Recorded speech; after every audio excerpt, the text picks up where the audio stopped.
Армысыздар, қалдарыңыз қалай? Бүгін сізге екі түрлі жаңалық айтпақшымын. Біріншісі дәстүрлі 4% несие туралы, екіншісі утил алым туралы сүйінші жаңалығым бар. Оның көлемі мөлшері азайтылды, қаншаға азайтылған және қандай машинаға, қандай көлікте әкелгенде қанша төлейтіндеріңізді есептеп берем.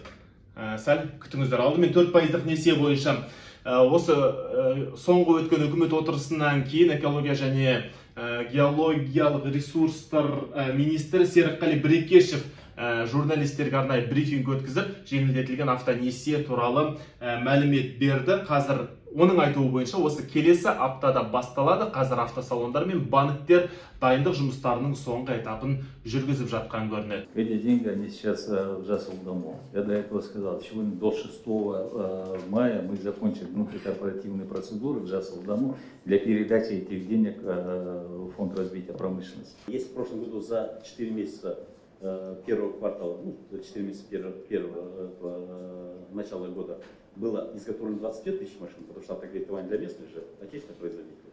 За 4 месяца этого года 30 тысяч машин, то есть на 80 тысяч машин больше было произведено. Однако спрос, вы правильно говорите, тоже в связи с той программой, которая сейчас декларирована, растет.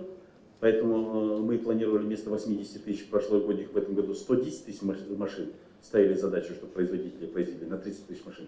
Но теперь надо планы корректировать, и сейчас с ними работаем, чтобы максимально сейчас увеличивать объемы производства автомашин. Экология министрінің мәліметі бойынша, жалпы осы жеңілдетілген несиелендіруді бүгін-ақ бастауға болады, дегенмен оған қаржының әзірге аударылмау қолбайлау болып тұр. Себебі бұрынғы оператор қазіргі Жасылдамудың шотынан ақша аударылған жоқ екен. Ол осы аптаның соңына дейін, яғни 6 мамырға дейін аударылады деді. Бірақ бұл тура 6 мамыр күні несиелендіру басталып кетеді деген сөз емес. Себебі ол алдымен ақша өнеркәсіпті дамыту қоры деген бар, сол қорға аударылады. Содан кейін бар бұл қор екінші деңгейлі банктердің есебінен, мәселен Халық банкке осыншама ақша, Центр кредитке мынаншама, тағы да басқа банктерге осылай бөліп береді. Содан кейін бар банктер рәсімдеуді бастайды. Сол кезде біраз ажиотаж басталады. Енді екінші жаңалығымызға өтсек, утил алым туралы.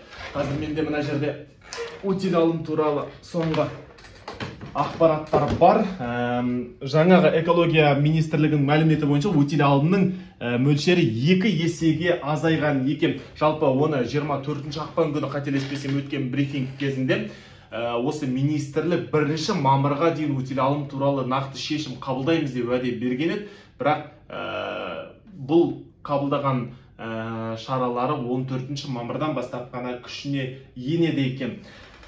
Енді қандай көлікке қанша төлейтінін есептеп берсек, мысалы, мына жерде арнайы кесте бар екен. Бұл кестеде көрсетілген. Мысалы, жеңіл көліктерді мен көрсетейін.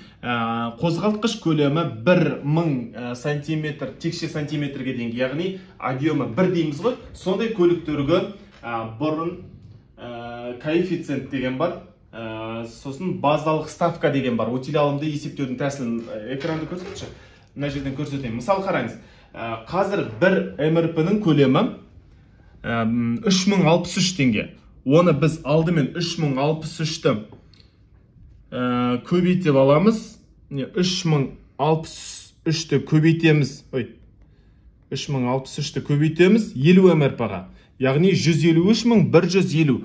Одан ары қарай коэффициент деген бар. Міне 14 мамыр 2022 жылдан басталады. Яғни объемы 1-ге дейінгі көліктердікі 1,5 дейді. Яғни бұны көбейтеміз 1,5-ге. Яғни бұндай көліктерді Қазақстанға әкелу үшін 229.725 теңге төлеу керек. Мысалға 1 мен 2-ның арасындағы, яғни біз көп мінетін жаңаға 1,4, 1,6 объем дегендерді зерттеу үшін 50-ді көбейтеміз 3063-ге, ал оның коэффициенті мінекей 3,5 дейді. Оны тағы да 3,5-ке көбейтеміз. Яғни бұндай көліктерді алып келу үшін 536.025 теңге. Басқаларында тура осылай есептеуге болады. Яғни алдымен МРП, 50 МРП бұл жыл сайын өзгеріп тұрады. Мысалға, биыл 3063 болса, келесі жылы 3200 бір нәрсе болуы мүмкін. Сондықтан бұны МРП-мен белгілейді. Одан кейін коэффициентін есептеген кезде әр көлікке әртүрлі. Мысалға, 2 мен 3-тің арасында болса, объемы. Оны есептеу үшін 5-ке көбейту керек, 5 коэффициентке, яғни ондай көлікті әкелу үшін 765.750 теңге төлеу керек болады. Бұдан бөлек алғашқы тіркеу жарнасы деген бар, кедендік баж салығы деген бар. Бұдан бөлек те төлейтін оның төлемдері бар. Сондықтан базалық өтел алымның мөлшері азайды екен деп Қазақстанда көліктің бағасы құлап кетпейді. Мысалы айтатын болсақ, Camry, Toyota Camry 75-ші машинаны алатын болсақ, оның көлемі 2 мен 3-тің арасында. 2-де 5-тігін алатын болсақ, жаңа есептедік қой, 2 мен 3-тің арасындағыны есептеген кезде мен мысалға келтіріп отырайын, қаншалықты азаятын. 765 мың дедік. Егер де ол көліктің бағасы шамамен 18 миллион, ол ең арзаны, қазір мен нақтысын білмей жатырмын. Мен көргенде 20 миллионнан асып кеткені соңғы кейбір комплектациялық. Мысалы айтайын, 20 миллион теңге деп айтайық. Егер ол 20 миллион теңге тұратын болса, оның бағасы бұрынғыға қарағанда мына 10-нан 5-ке дейін ғана азайған екен. Бір 300 мың теңгеге ғана азаяма. 50 көбейтеміз, қараңыз. Мысалға, бұрын қанша болды? Оның утилизациялық алымы асықпай. Міне, 50 МРП-ні көбейтеміз 3063-ке көбейтеміз. Бұрын, міне, 10, коэффициент 10 болды ғой. Көбейтеміз 10-ға.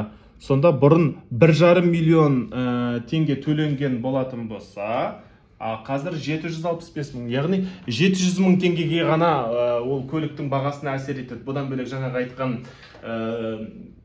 машинаның өзінің 2 айда бір рет шамамен қазір солай көтеріліп жатыр ғой, бағасы қымбаттайтын мөлшері бар. Одан бөлек базалы алғашқы тіркеу жарнасы бар. Одан бөлек кедендік баж салығы бар.